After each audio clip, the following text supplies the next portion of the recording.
Wah, wah, wah. Prabowo disambut hangat oleh Presiden Korea Selatan. Apakah ada pembicaraan Shin Tae-yong disuruh kembali latih timnas Indonesia kah? Fans Garuda harus simak ini. Nah, ini nih. PSSI tak perlu malu untuk rekrut kembali Shin Tae-yong. Kira-kira kenapa ya? Yuk saksikan beritanya hingga selesai.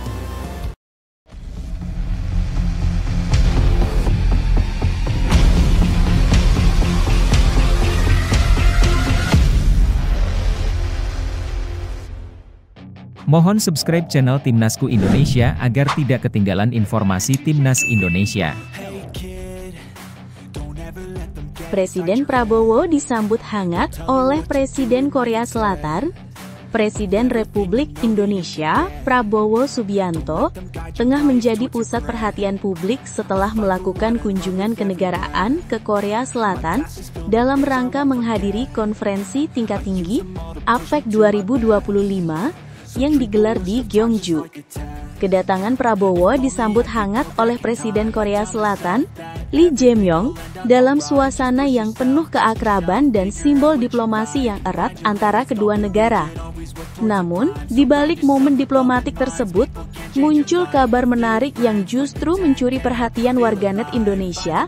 Banyak fans Garuda menduga bahwa kunjungan ini bisa menjadi pintu awal kembalinya Shin Tae-yong untuk menangani timnas Indonesia lagi.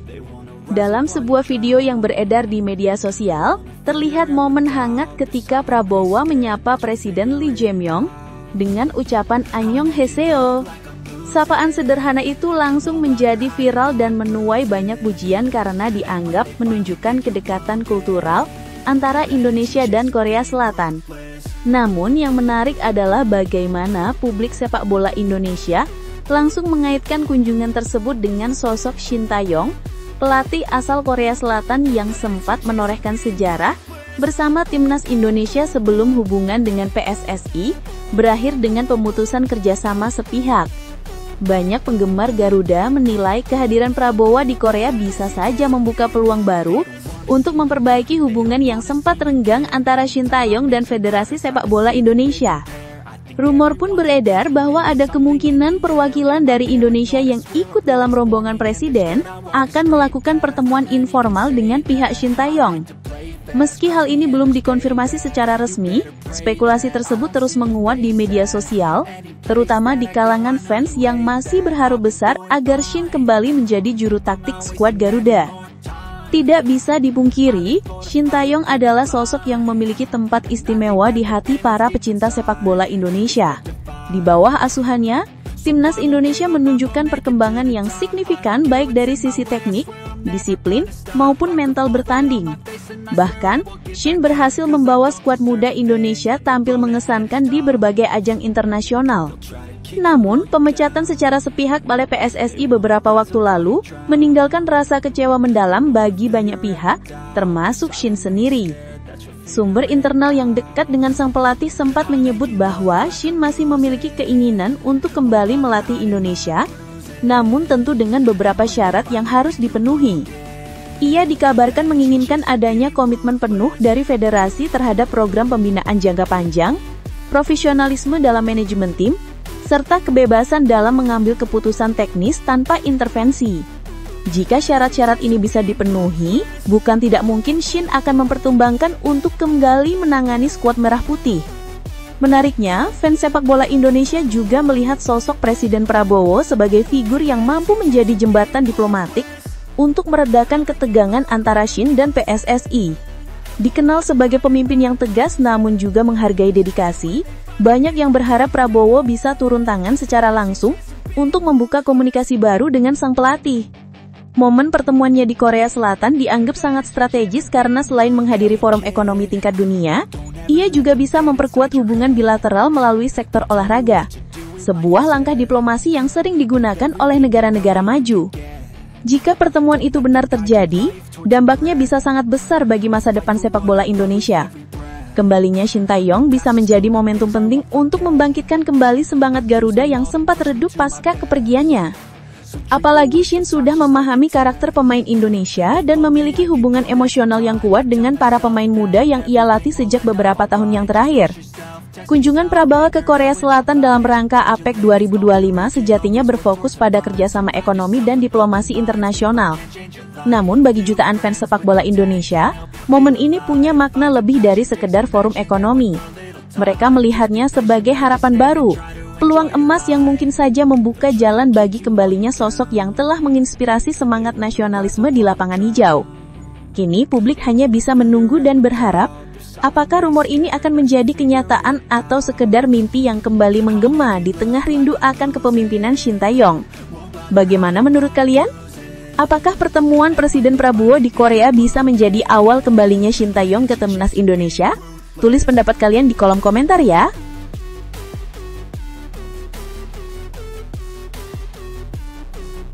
PSSI tak perlu malu untuk rekrut kembali Shin Tae-yong. Isu kembalinya Shin Tae-yong ke kursi pelatih Timnas Indonesia kembali menjadi topik hangat yang mengguncang dunia sepak bola nasional. Meski Ketua Umum PSSI, Erick Thohir telah menegaskan bahwa peluang Shin untuk kembali adalah 0%, banyak pihak menilai bahwa federasi tidak perlu merasa malu atau gengsi jika memang harus merekrutnya lagi. Alasannya sederhana, sepak bola bukan tentang gengsi, melainkan tentang hasil dan dedikasi. Shin Tae-yong sudah membuktikan dirinya sebagai sosok pelatih yang mampu mengangkat performa Garuda ke level yang lebih tinggi. Publik sepak bola Indonesia tentu masih ingat bagaimana Shin Tae-yong datang dengan visi besar untuk membenahi sistem permainan, disiplin, dan mental para pemain muda. Ia memperkenalkan standar profesional yang tinggi dan hasilnya terlihat jelas di lapangan. Timnas Indonesia, baik di level senior maupun usia muda, mulai menunjukkan identitas permainan yang lebih modern dan terorganisir. Bahkan, Shin menjadi salah satu sosok kunci yang mengantarkan Indonesia kembali diperhitungkan di kancah Asia Tenggara. Maka, wajar bila publik bereaksi keras ketika PSSI seolah menepuk pintu rapat-rapat bagi kembalinya pelatih asal Korea Selatan tersebut. Pernyataan tegas Erick Thohir yang menyebut Shin Tae-yong itu masa lalu menuai kecaman luas dari masyarakat. Banyak yang menganggap keputusan itu emosional dan tidak mencerminkan profesionalisme federasi. Salah satu yang angkat bicara adalah penasihat klub Semen Padang Andre Rosiade. Ia menegaskan bahwa PSSI tidak perlu gengsi karena sejarah telah mencatat bahwa banyak pelatih yang justru kembali membawa kesuksesan setelah sempat berpisah dengan Timnas Indonesia. Sebut saja nama-nama seperti Alfred Riedel, Ivan Kolev, hingga Benny Dolo. Semuanya pernah mengalami momen CLBK alias kembali melatih timnas setelah sempat berpisah. Dan beberapa di antaranya bahkan sukses membawa Garuda terbang tinggi. Contohnya Alfred Riedel. Pelatih asal Austria ini sempat 3 kali dipercaya memimpin Timnas Indonesia, yakni pada periode 2010-2011, 2013-2014, dan 2016. Di masa kepemimpinannya, Riedel berhasil membawa Indonesia tampil di final Piala AFF 2010 dan 2016. Dua capaian itu menjadi bagian dari sejarah emas sepak bola nasional. Meskipun tidak berhasil merebut trofi, kiprahnya membuktikan bahwa kepercayaan kedua atau ketiga tidak selalu berakhir buruk. Kemudian ada Ivan Kolev, pelatih asal Bulgaria yang dikenal karena membawa kemenangan bersejarah Indonesia atas Qatar di Piala Asia 2004. Ia juga sempat kembali dipercaya menangani skuad Garuda pada tahun 2007 ketika Indonesia menjadi tuan rumah Piala Asia. Meskipun gagal melangkah ke babak perempat final, gaya permainan menyerang dan semangat juangnya tetap dikenang publik hingga kini. Benny Dolo pun demikian. Sang pelatih lokal legendaris ini sempat 3 kali memimpin Timnas Indonesia di periode berbeda dan pada 2008 sukses mempersembahkan trofi Piala Kemerdekaan, gelar terakhir yang diraih Timnas senior di turnamen resmi. Kisah-kisah itu membuktikan satu hal penting. Tidak ada yang salah dengan memberi kesempatan kedua kepada seseorang yang punya dedikasi tinggi dan terbukti membawa perubahan positif. Shin Tae-yong bukan sekedar pelatih asing biasa. Ia adalah simbol transformasi dan kedisiplinan dalam dunia sepak bola Indonesia. Jika benar PSSI menutup peluangnya hanya karena ego atau gengsi, itu artinya federasi lebih mementingkan citra daripada prestasi. Padahal, publik kini menuntut hasil nyata. bukan sekedar retorika atau alasan politik di balik kursi kepelatihan.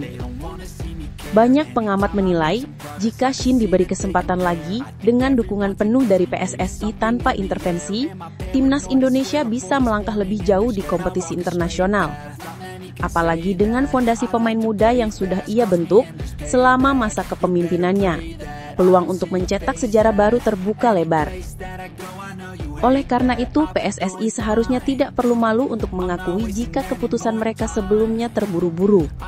Mengakui kesalahan bukan tanda kelemahan, justru bukti kedewasaan sebuah organisasi. Jika Shin Tae-yong bersedia kembali dan publik mendukung, maka tidak ada alasan logis untuk menolaknya. Pada akhirnya yang diinginkan seluruh rakyat Indonesia hanya satu, melihat Garuda kembali terbang tinggi dan bersaing dengan bangsa-bangsa di Asia. Bagaimana menurut kalian? Apakah PSSI sebaiknya membuka pintu unjuk Shin Tae-yong kembali atau mencari jalan baru bersama pelatih lain? Tulis pendapat kalian di kolom komentar ya.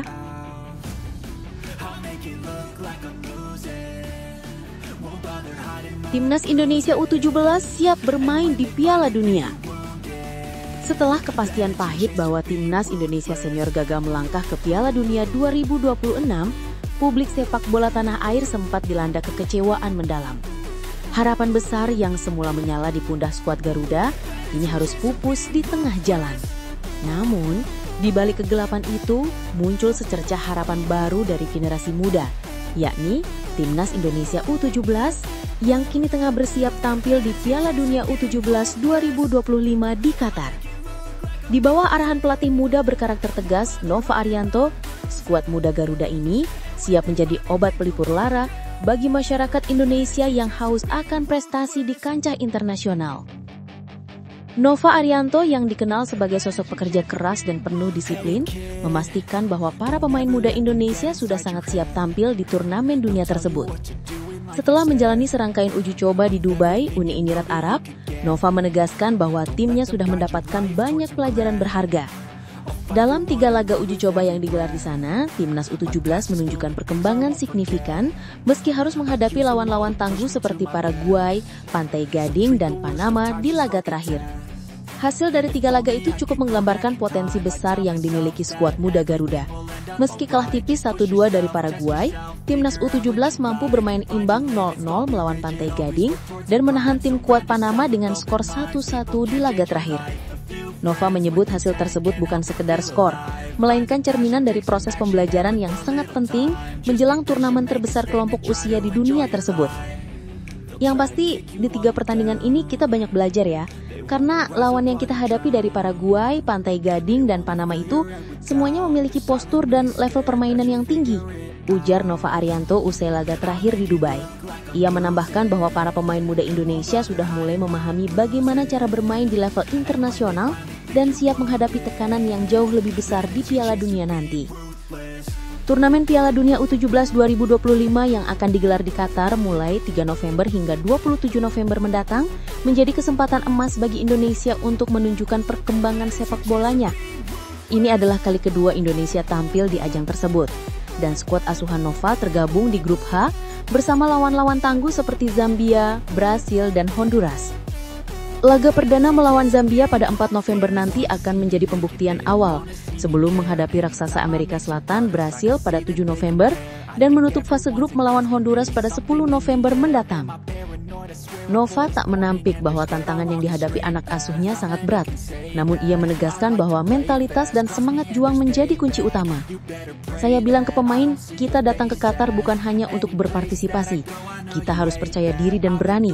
Kita harus memberikan yang terbaik dan hasil terbaik untuk Indonesia, ujar mantan pemain Persib Bandung itu dengan tegas. Meskipun masih ada 2 pemain yang dalam pemantauan tim medis, Nova tetap optimis seluruh skuad akan siap tempur. Ia juga menyoroti pentingnya menjaga kepercayaan diri.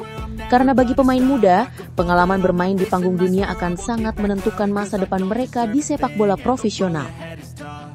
Kebangkitan Timnas Indonesia U17 ini seolah menjadi angin segar di tengah rasa kecewa publik terhadap kegagalan tim senior.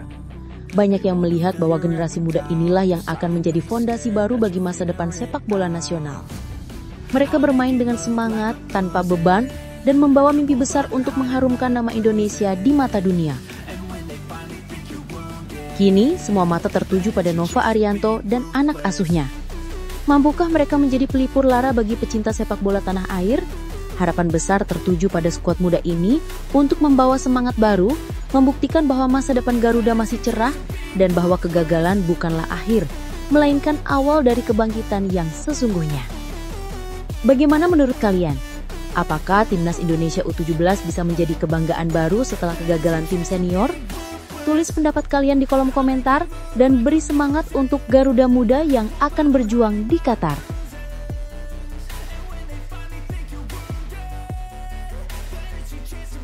Legenda Persib Bandung tak terima Timnas Indonesia lolos Piala Asia lebih pentingkan juara AFF. Keputusan mengejutkan Erick Thohir untuk mengganti Sintayong dengan Patrick Kluivert sebagai pelatih Timnas Indonesia usai gagal lolos ke Piala Dunia 2026 masih menyisakan banyak kontroversi.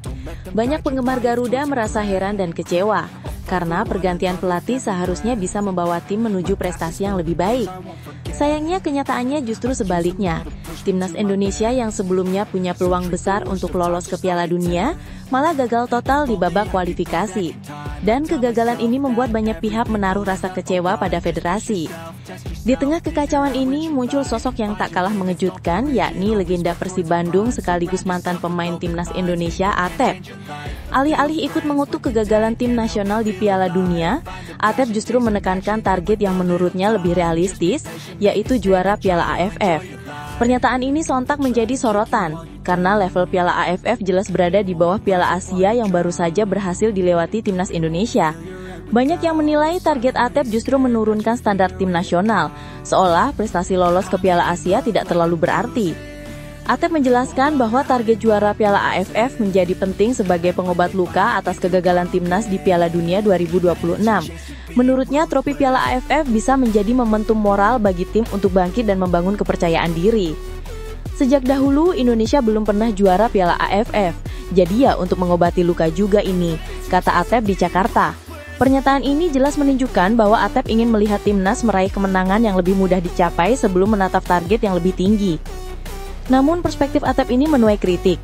Banyak pengamat sepak bola menilai dengan kualitas pemain yang dimiliki Timnas Indonesia saat ini, target Piala AFF justru terlalu rendah.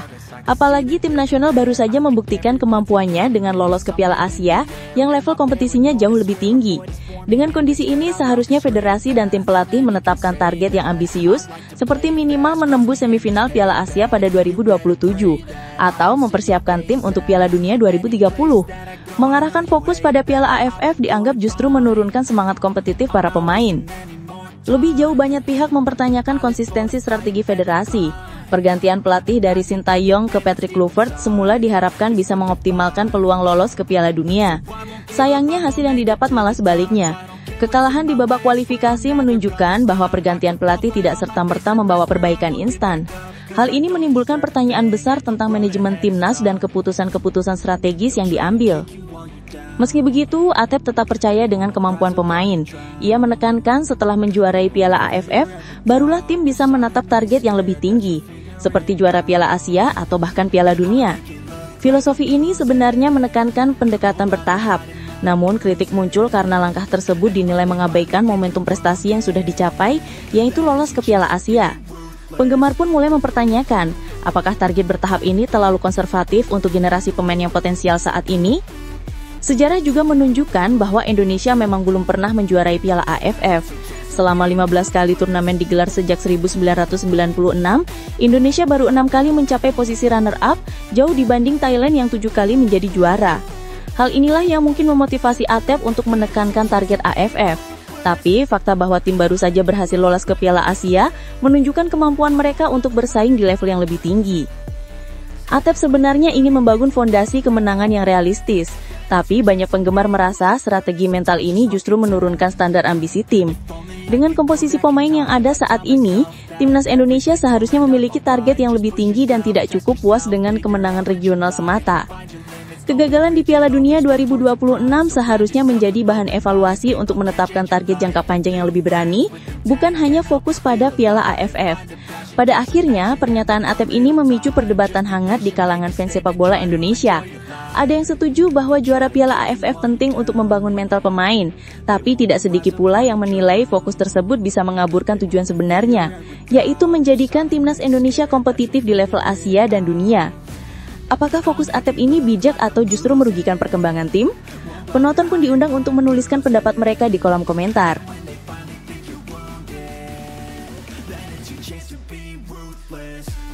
Boyan Hodak diprediksi cocok jadi suksesor Shin Tae-yong. Pelatih Persib Bandung, Boyan Hodak, kembali menjadi sorotan publik sepak bola Indonesia. Namanya kini muncul dalam perbincangan hangat sebagai sosok yang pas untuk mengisi posisi pelatih timnas Indonesia yang saat ini tengah kosong. Hal ini bukan tanpa alasan. Keberanian Boyan Hodak dalam membela pemainnya, khususnya ketika mantan penerjemah Shin Tae-yong Jeong Sok-so tiba-tiba menyindir Eliano Reinders, menunjukkan bahwa ia bukan hanya pelatih dengan strategi di lapangan, tetapi juga sosok yang berani pasang badan di luar lapangan.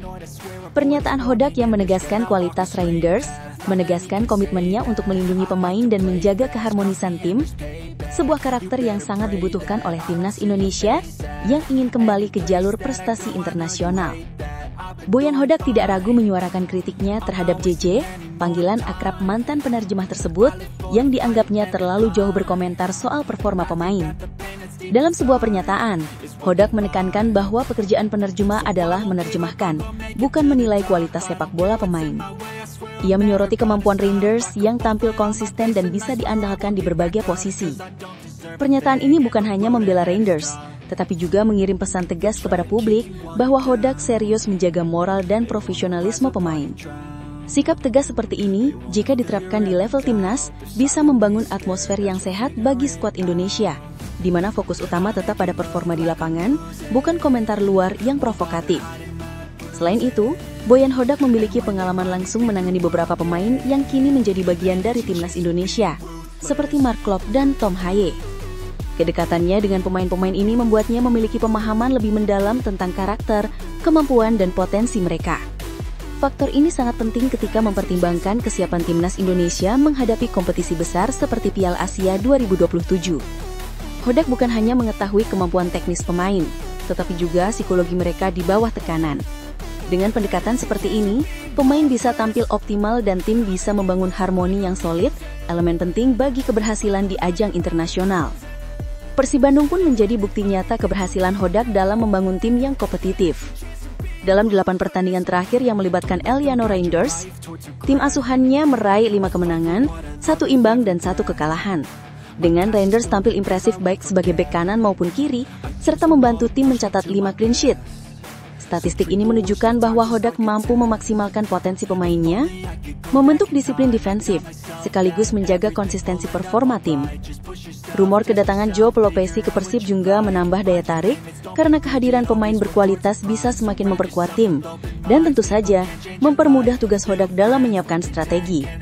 Melihat sepak terjang Hodak, banyak pengamat sepak bola menilai bahwa jika ia dipercaya menjadi pelatih timnas Indonesia, peluang tim untuk tampil kompetitif di Piala Asia 2027 sangat terbuka lebar. Dengan skuad yang saat ini relatif matang, ditambah pengalaman Hodak dalam membangun pemain dan tim, prediksi banyak pihak menempatkan Indonesia sebagai salah satu kandidat semifinalis. Kemampuan Hodak untuk beradaptasi dengan berbagai karakter pemain, membangun disiplin, serta menjaga motivasi dan mental juara menjadi modal berharga bagi timnas Indonesia. Selain aspek teknis, karakter Boyan Hodak yang berani mengambil sikap tegas dalam membela pemainnya juga menjadi poin penting. Di tengah tekanan publik dan media, seorang pelatih harus mampu melindungi pemain dari gangguan yang tidak relevan. Sikap ini tidak hanya meningkatkan kepercayaan diri pemain, tetapi juga menanamkan rasa aman dan loyalitas terhadap pelatih. Karakter seperti ini sangat cocok diterapkan di timnas Indonesia yang saat ini membutuhkan pemimpin tegas dan berpengalaman untuk menghadapi tantangan kompetisi internasional. Dengan segala pengalaman, keberanian dan kemampuan manajerialnya, Boyan Hodak menjadi sosok pelatih yang layak dipertimbangkan untuk menangani timnas Indonesia. Jika terpilih, publik sepak bola tanah air tentu berharap ia mampu membawa tim menuju prestasi yang lebih tinggi, termasuk peluang besar menembus semifinal Piala Asia 2027. Sikapnya yang melindungi pemain, memahami karakter mereka, serta menegakkan profesionalisme tim menjadi modal utama bagi Indonesia untuk bersaing di level Asia. Banyak penggemar pun kini menunggu keputusan resmi dari federasi, sambil membayangkan skenario menarik jika Boyan Hodak benar-benar menjadi arsitek di kursi pelatih timnas Indonesia. Dengan narasi ini, penggemar sepak bola Indonesia tentu bisa menuliskan pendapat mereka di kolom komentar. Apakah Boyan Hodak memang sosok yang tepat untuk membawa timnas Indonesia ke level lebih tinggi di Piala Asia 2027? Bagaimana menurut kalian strategi dan keberaniannya dalam membela pemain bisa mempengaruhi performa timnas?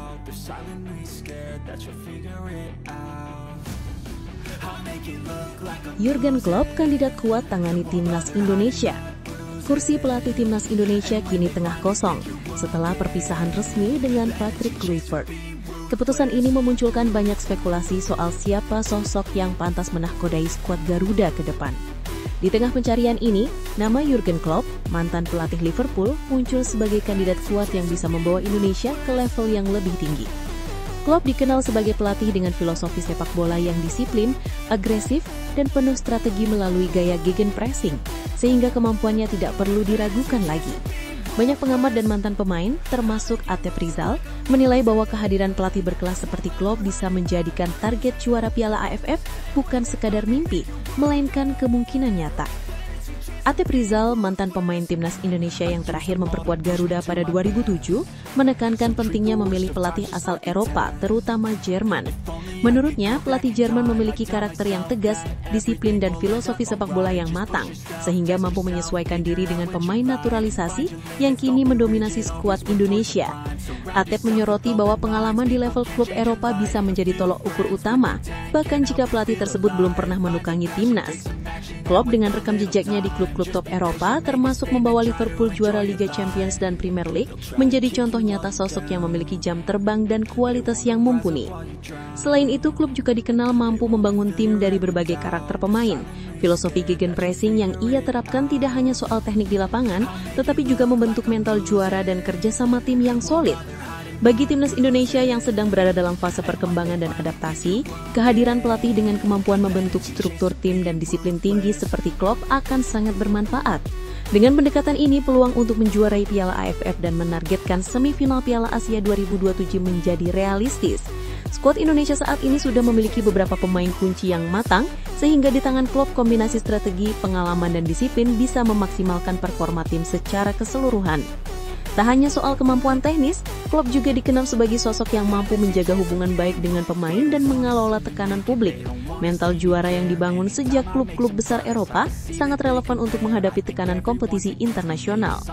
Indonesia yang ingin kembali bersaing di tingkat Asia dan Asia Tenggara membutuhkan pelatih yang tidak hanya pintar secara taktik, tetapi juga piawai membentuk karakter pemain. Disinilah keunggulan klub terlihat karena gaya kepelatihannya tidak hanya fokus pada kemenangan semata, tetapi juga pada konsistensi, etos kerja, dan semangat tim. Selain itu, klub juga dikenal piawai membaca lawan dan menyesuaikan strategi di lapangan, sehingga bisa menjadi senjata ampuh bagi timnas Indonesia di Piala AFF dan Piala Asia 2027. Dengan kehadirannya, target realistis seperti mencapai semifinal Piala Asia bukan lagi sekadar mimpi belaka. Bahkan dengan filosofi yang ia terapkan, prediksi juara Piala AFF menjadi sangat mungkin. Mengingat skuad Indonesia saat ini cukup bertalenta dan memiliki pemain yang dapat beradaptasi dengan baik di bawah bimbingan pelatih kelas dunia. PSSI pun saat ini berhati-hati dalam menentukan kandidat pelatih, memastikan sosok yang terpilih mampu membawa timnas Indonesia ke level lebih tinggi, bukan menurunkan standar. Atep Rizal menekankan bahwa level pelatih baru jangan di bawah kualitas Sintayong atau Kluivert. Jika klub bisa direkrut, Indonesia tidak hanya akan mendapatkan pelatih berkelas dunia, tetapi juga kesempatan untuk mencetak sejarah baru. Kehadirannya bisa menjadi momentum bagi sepak bola Indonesia untuk membuktikan bahwa mereka mampu bersaing di level Asia dengan strategi dan mental juara. Dengan segala kemampuan, pengalaman dan filosofi yang dimiliki, Jurgen Klopp menjadi kandidat pelatih timnas Indonesia yang patut diperhitungkan. Publik sepak bola tanah air tentu bisa menuliskan pendapat mereka, apakah kehadiran Klopp bisa menjadi jawaban bagi ambisi juara Piala AFF dan target semifinal Piala Asia 2027? Atau apakah ada sosok lain yang lebih cocok untuk mengangkat prestasi Garuda ke level internasional?